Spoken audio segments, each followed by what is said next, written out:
धीमहि धियो यो नः प्रचोदयात्। मित्रों, हम अपने जीवन के हर क्षेत्र में असफल क्यों हो जाते हैं?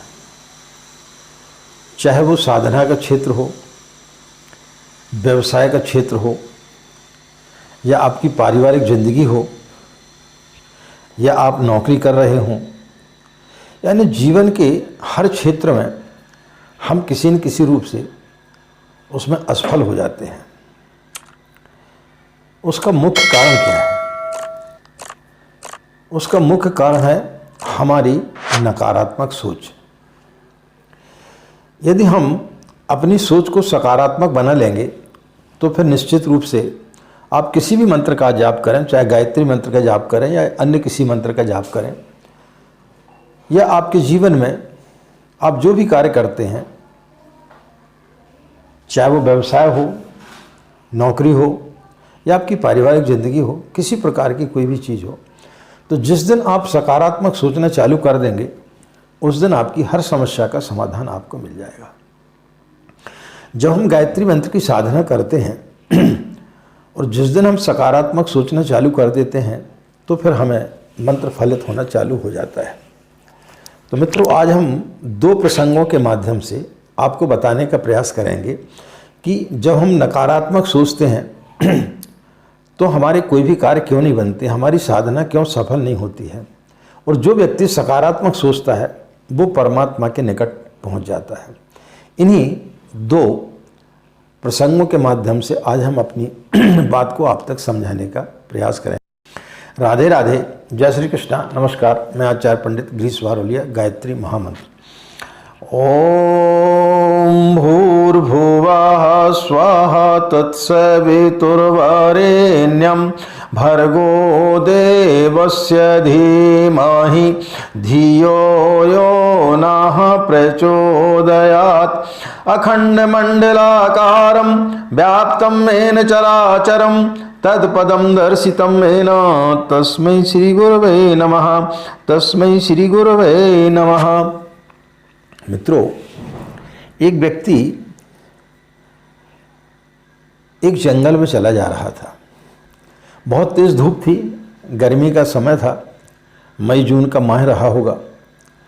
जंगल में जाते जाते उसको जो है प्यास लग गई बहुत ज़ोर से, और वो बहुत ज़्यादा थक भी गया था, भूख भी उसको लग रही थी। दूर दूर तक उसे कोई ऐसा वृक्ष दिखाई नहीं दे रहा था, ऐसी कोई जगह दिखाई नहीं दे रही थी जहाँ पर कि वो बैठ करके कुछ थोड़ी देर के लिए आराम कर सके, कुछ छाया उसे मिल सके। जहाँ भी नज़र दौड़ाता था वहाँ उसको सब सूखे वृक्ष दिखाई देते थे।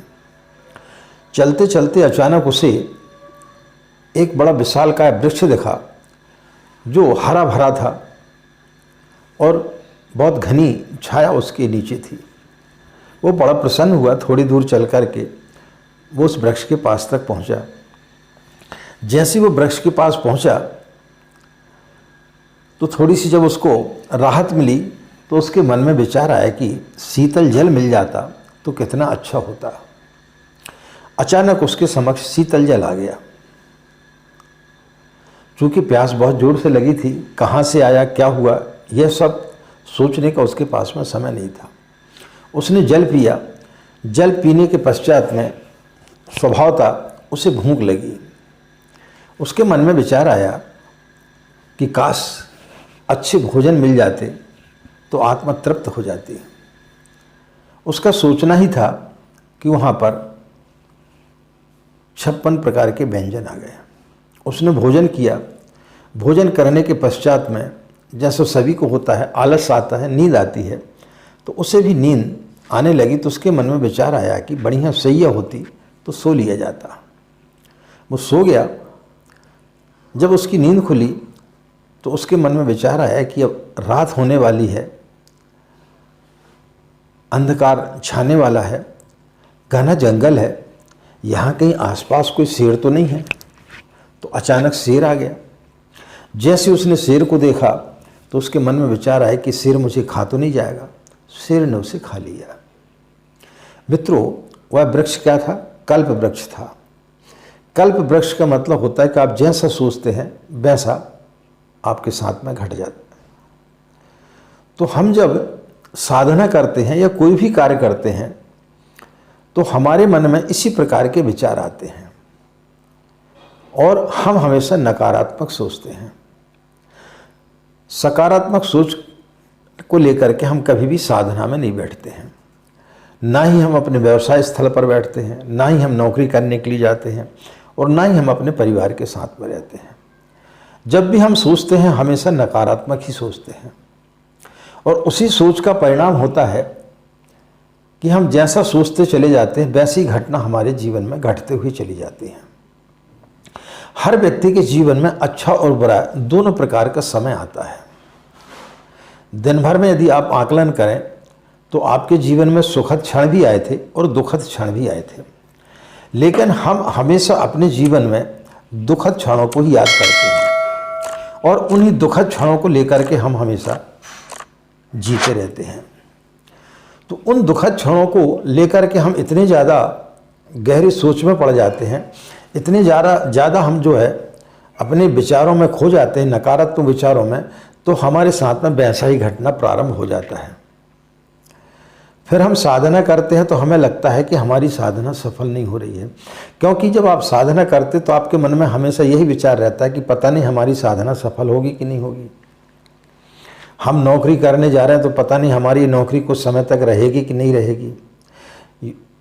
फला स्त्री से हमने जो है प्रेम कर लिया, पता नहीं ये हमारा साथ देगी कि नहीं देगी। इस पुरुष से हमने शादी कर ली, पता नहीं है हमारे जीवन में खुशियाँ लाएगा कि नहीं लाएगा। तो काम होने के पहले ही हमारे मन में जो है नकारात्मक विचार आ जाते हैं और फिर हम जैसा सोचते हैं वैसे ही हमारा जीवन बनते हुए चला जाता है। इसलिए हम जो है हमेशा दुखी रहते हैं। तो हम यदि अपने जीवन में नकारात्मक विचार ना लाएं तो फिर निश्चित रूप से हमारा जीवन सफल हो जाएगा। तो हमेशा व्यक्ति को जीवन में सकारात्मक सोचना चाहिए।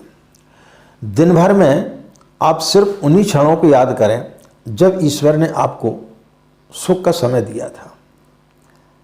लेकिन जो सुख के क्षण होते हैं हम दुख में इतने ज़्यादा डूबे रहते हैं कि उन सुख के क्षणों को हम भूल जाते हैं।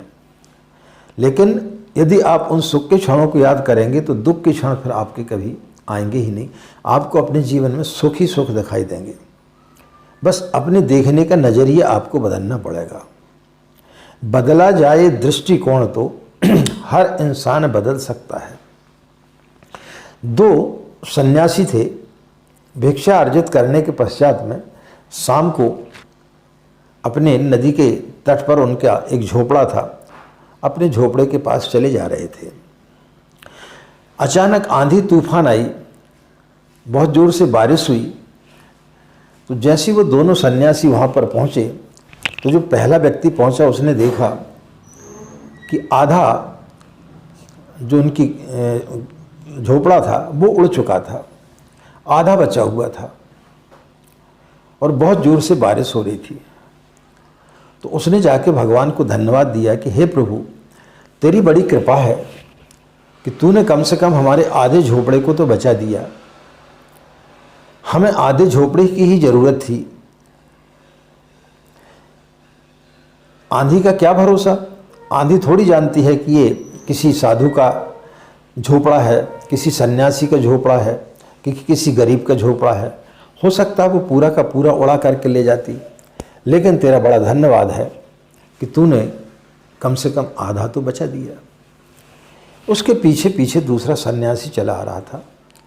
उसने जैसे देखा कि झोपड़ा जो है वो आधा उड़ चुका है, उसने ऊपर की तरफ देखा और आंखों से आंसू आने लगे और ज़ोर ज़ोर से चिल्लाने लगा कि हे परमात्मा, शहर में इतने बड़े बड़े लोग हैं जो कभी तुझे भजते भी नहीं हैं, तेरा नाम भी नहीं लेते हैं, लेकिन उनके महलों को तो तूने कभी नहीं उड़ाया। हम दिन रात तेरा नाम लेते हैं, इसके बाद तूने हमारे झोपड़े को जो है उड़ा दिया। हमारे साथ में बड़ा अनर्थ किया तूने। वो बहुत ज़्यादा विषाद से भर गया। रात भर इधर उधर करवटें बदलता रहा। लेकिन जो पहला सन्यासी था, जब वो रात को सोया तो बड़ी सुकून की नींद सोया। उसने परमात्मा को धन्यवाद दिया कि हे प्रभु, जब हम झोपड़े में सोते थे तो ये चांद तारे हमें दिखाई नहीं देते थे, आकाश हमें दिखाई नहीं देता था, तू जो बारिश कर रहा है ये हमें दिखाई नहीं देती थी, लेकिन तेरा बड़ा उपकार है हमारे ऊपर कि कम से कम मैं आज तारों को तो देख पा रहा हूँ, आकाश को देख पा रहा हूँ, इस बारिश को होते हुए देख पा रहा हूँ। इतना सुनहरा दृश्य, यदि तूने हमारी झोपड़ी को आधा नहीं उड़ाया होता तो हम इससे वंचित रह जाते। तेरा बड़ा धन्यवाद है कि तूने हमारा वह काम कर दिया जो हम इतने सालों से नहीं कर पाए। हम समझ ही नहीं पाए कि हमें पूरी झोपड़ी की आवश्यकता नहीं थी, हमें तो सिर्फ आधी की आवश्यकता थी। लेकिन तू कितना दयालु है कि तुझे उस चीज़ समझ में आई और तूने हवा का जो है माध्यम लेकर के हमारी आधी झोपड़ी को उड़ा दिया और हमारे ऊपर इतनी बड़ी कृपा की कि आधी झोपड़ी तूने बचा दी। पूरी झोपड़ी भी उड़ सकती थी। तो मित्रों, एक विश्वास से भरा हुआ था और एक ने उसमें पूरा सुख खोज लिया। एक सकारात्मक सोच से भरा हुआ था, उसने परमात्मा को पा लिया। और एक इतने ज़्यादा विश्वास से भरा हुआ था, क्रोध से भरा हुआ था, उसे भगवान के ऊपर बिल्कुल भी भरोसा नहीं हो रहा था। वो रात भर करवटें बदलता रहा, उसको रात भर नींद नहीं आ सकी। लेकिन दूसरा सन्यासी आराम से सोया और उसने उन परिस्थितियों में ही आनंद खोज लिया। तो मित्रों, जब हम साधना करते हैं तो साधना में हमें जो कुछ भी ईश्वर देता है, यदि हम उसका प्रसाद मान करके उसको चलेंगे तो निश्चित रूप से फिर आपके जीवन में कभी कोई परेशानी नहीं होगी, कभी कोई शिकायत ईश्वर से नहीं होगी।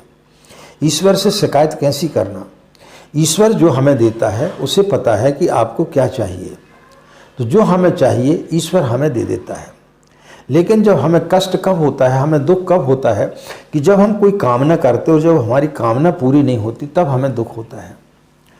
तो जरूरी नहीं है कि जो चीज़ आप चाह रहे हैं ईश्वर भी वही चाहता है। ईश्वर के चाहने का, ईश्वर के देखने का नज़रिया अलग है, तो वो अपने हिसाब से सारे लोगों को चलाता है। तो मित्रों, जिस दिन आप अपने दृष्टिकोण को बदल देंगे, जिस दिन आपके अंदर सकारात्मक विचार आना प्रारंभ हो जाएंगे, उस दिन आपकी गायत्री साधना सफल हो जाएगी। गायत्री मंत्र करता क्या है? धियो योनः प्रचोदयात्, हमारी बुद्धि को सन्मार्ग की ओर ले जाता है, यानी हमारे विचारों को सकारात्मक बनाता है। तो जो भी व्यक्ति गायत्री की साधना करता है और उसके जब विचार सकारात्मक आने लगते हैं, तब फिर वो, चाहे वो अपना परिवार हो या नौकरी हो या व्यवसाय हो या जीवन की किसी प्रकार की कोई भी समस्या हो, उसे वो बहुत सहज तरीके से लेकर के और उनमें भी खुशियां ढूंढते हुए अपने जीवन को जी लेता है। तो मित्रों, जब भी हम साधना करते हैं, इस प्रकार से साधना करें कि बस यही हमारे पास में आज का दिन है। यदि कोई आपको बता दे कि आज शाम को आपकी मृत्यु होने वाली, तो फिर आप कोई गलत काम नहीं करेंगे, आपके मन में कभी कोई गलत विचार नहीं आएंगे। तो जो व्यक्ति जीवन को सुबह प्रातःकाल अपना जीवन समझता है कि हे परमात्मा, तेरी बड़ी कृपा है कि आज तूने हमें जीने का अवसर दिया, तो उस दिन फिर व्यक्ति जो है अपने सिर्फ सुखद क्षणों को ही याद करता है, बुरे क्षणों को कभी अपने ऊपर नहीं लाता है। उनको भी वो जो है अपनी सोच से अच्छे क्षणों में बदल देता है। लेकिन जो व्यक्ति विश्वास से भरा होता है, उसके लिए अच्छे क्षण दिखाई ही नहीं पड़ते हैं। तो अपने दृष्टिकोण को बदलें, अपनी सोच को बदलें, तो निश्चित रूप से आपकी गायत्री साधना सफल होगी। और जब गायत्री साधना सफल होगी तो आपके सारे काम ऐसे बनते हुए चले जाएंगे कि आपको समझ में भी नहीं आएगा कि आपके कार्य कैसे बन रहे हैं। आपके कार्य बनते या बिगड़ते सिर्फ आपकी सोच के कारण बदलते हैं। तो जिस दिन व्यक्ति ने सकारात्मक सोचना चालू कर दिया, उस दिन उसके जीवन में किसी प्रकार की कोई भी कठिनाई नहीं होती है, न किसी प्रकार की कोई भी मुसीबत आती है। उसकी सारी समस्याओं का समाधान होते हुए चला जाता है। तो गायत्री मंत्र आपकी समस्याओं का समाधान किस प्रकार से करता है? आपके अंदर सकारात्मक सोच लाता है।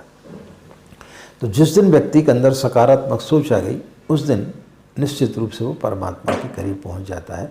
आशा है मित्रों, इन दो प्रसंगों के माध्यम से हमने दो सूत्र आपको बताए। यदि इनको जीवन में आप अपनाएंगे, यानी नकारात्मक सोच को छोड़ेंगे और सकारात्मक सोच आप लेकर के आएंगे, तो निश्चित रूप से आपको मंत्र फलित होगा। इन्हीं कामनाओं के साथ में कि आपका दिन मंगलमय हो, आप लोग खुश रहें, मस्त रहें। माँ गायत्री की असीम कृपा इसी प्रकार आप लोगों के ऊपर बनी रहे। आज की बात समाप्त। हमें आज्ञा दें। नमस्कार। ओम शांति।